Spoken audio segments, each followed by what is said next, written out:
5 గంటలకే ఖచ్చితంగా ప్రభుత్వం యొక్క ఒత్తిడి మేరకు 5 గంటలకే పోలీస్ మొత్తం కూడా బ్యాక్ అయ్యిలు రిట్రీట్ అయ్యిలు పోలీస్ ఎక్కడ కూడా డ్యూటీ చేయలేదు.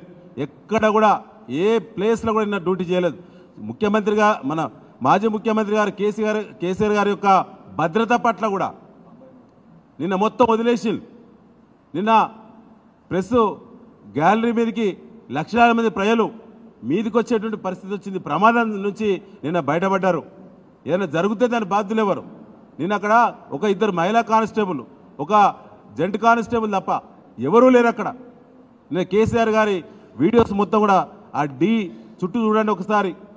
ఎక్కడ పోలీసు లేరు, గ్యాలీలో లేరు, రోడ్ల మీద లేరు, ఎక్కడ కూడా లేరు.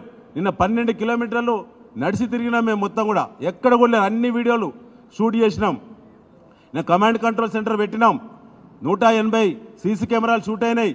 ఎక్కడెక్కడ పోలీసులు ఏ టైంకు లాఠీ కింద వేసిల్లో మా దగ్గర అన్ని ఎవిడెన్సెస్ ఉన్నాయి. అవన్నిటి పట్ల కూడా మేము మరొకసారి రాష్ట్ర పార్టీకి ఇవాళ అందిస్తున్నాం. మా కమిటీ అందరం పోయి కేసీఆర్ గారి దగ్గర ఇవాళ సమావేశం ఉన్నది. ఇవాళ ఆ సీసీ ఫుటేజ్ మొత్తం కూడా కలెక్ట్ చేసినాం. ప్రతిది కూడా మరి మా దగ్గర ఉన్నది. ఎక్కడ పోలీస్ పర్యవేక్షణ లేదని చెప్పడానికి అన్ని రకాల ఎవిడెన్సెస్ మా దగ్గర ఉన్నాయి.